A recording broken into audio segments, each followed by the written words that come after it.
Kuya Jovi at mga kadilim, kung nakaabot kayo sa huling bahagi na ito ng aking kwento, maraming salamat po at sana ay hindi lang aliw, pero kapulutan nyo ng aral ang aking mga naging karanasan sa mga aswang. Noong mga nakaraang taon, may nangyari sa amin ng aking mga pinsan. Isang kasalan ang aming dinaluhan. Kasal ng pinsan naming si Andoy. Lalaki si Andoy. Kaya ayon sa kaugalian, sa panig ng babae ginanap ang handaan. 2 araw bago ang kasal, nauna na kaming mga pinsan na pumunta sa probinsya ng kanyang magiging asawa. Kasama rin mismo si Andoy. Kasama rin namin noon ang isang matalik niyang kaibigan na pinahiram siya ng kariton na hinihila ng makina upang maisakay ang mga gamit na kakailanganin para sa kasalan. Malayo-layo rin ang biyahe. Mahigit 2 oras mula sa aming bayan. Dagdag pa ang 1 pang oras bago marating ang mismong nayon ng babae.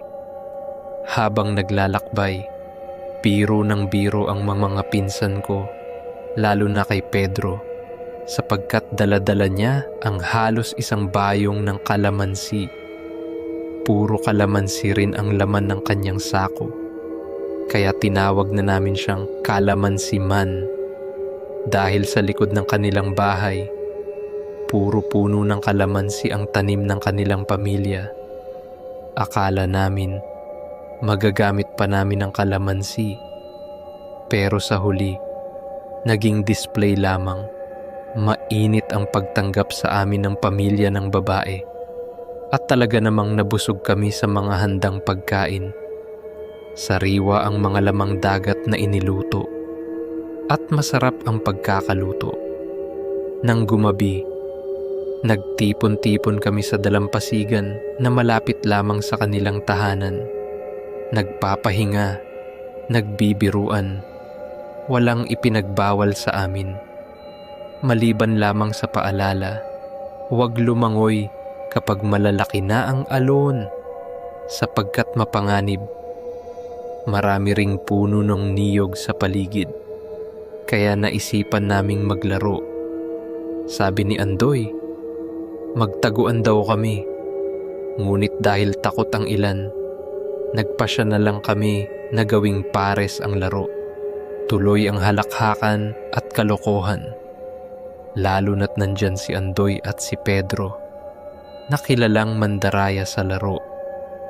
Nang kami mapagod sa kakahabol, umupo na lang kami at nagkwentuhan. Doon ay nagbukas ng kwento ang kasintahan ni Andoy. Ikinuwento niya na may isang tiyahin siya na nakatira sa dulo ng kanilang lugar at hindi ito naimbitahan sa kasal. May alitan daw kasi sa pagitan ng kanyang mga magulang at ng nasabing tiyahin. Bata pa lamang siya, hindi na nag-uusap ang 2 panig. Kaya sinabi ni Andoy, kung nais niya, ay puntahan na lamang nila ang tiyahin at dalhan ng imbitasyon. Sumang-ayon ang babae at umuwi muna saglit upang kunin ang imbitasyon. Pagbalik, agad kaming nagtungo sa dulo ng nayon, ngunit hindi niya ipinaalam sa kanyang mga magulang ang aming pakay. Nang marating namin ang tahanan ng tiyahin, napahanga kami. Makabago ang pagkakayari, halatang may kaya ang may-ari. Isa iyong malaking bahay na nakatindig sa gilid ng bangin. At tanaw ang karagatan, parang isang pangarap na tahanan.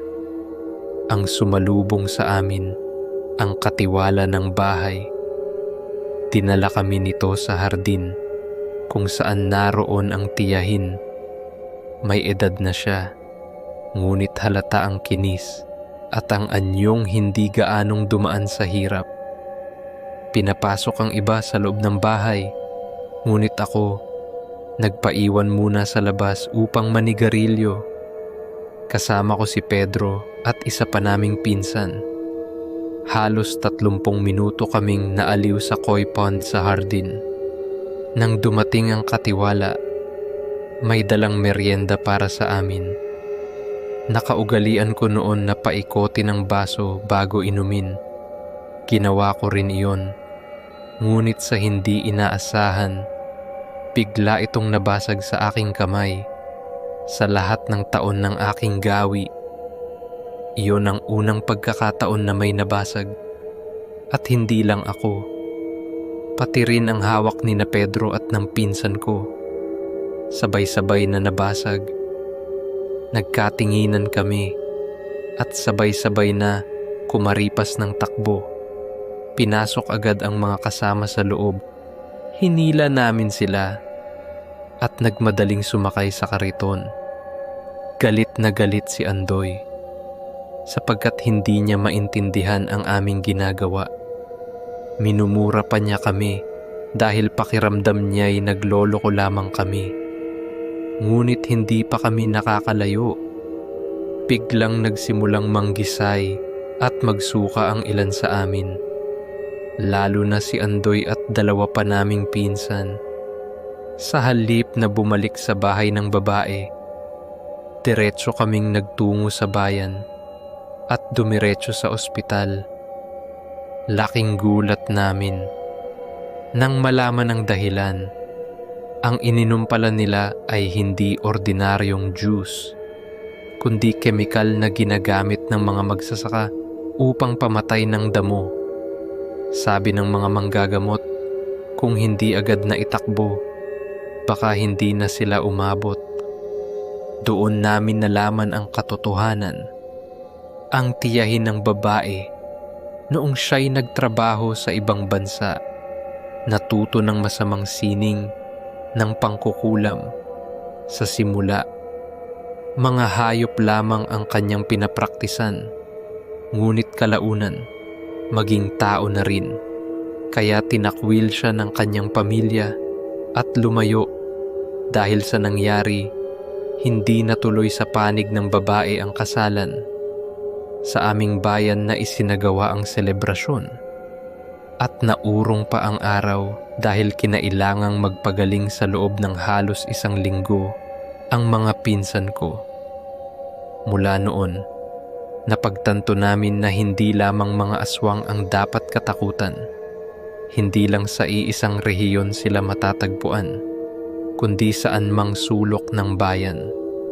Parang mga nilalang na marunong ding magbagong anyo at mag-evolve, gaya ng tao. At higit sa lahat, natutunan namin na hindi dahil kaibigan, kamag-anak, o kahabag-habag ang anyo ng isang tao, ay hindi ka na nila pagtataksilan. Kaya't mag-ingat tayo, mga kadilim. At dito na po nagtatapos ang aking mga kwento, Kuya Jovi. Muli maraming salamat po sa pakikinig.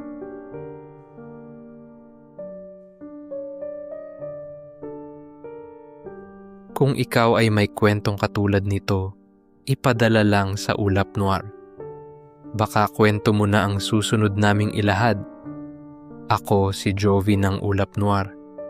At hanggang sa muli nating pagkikita, kung magigising ka pa, subscribe for more true Pinoy horror stories tuwing gabi sa ilalim ng ulap.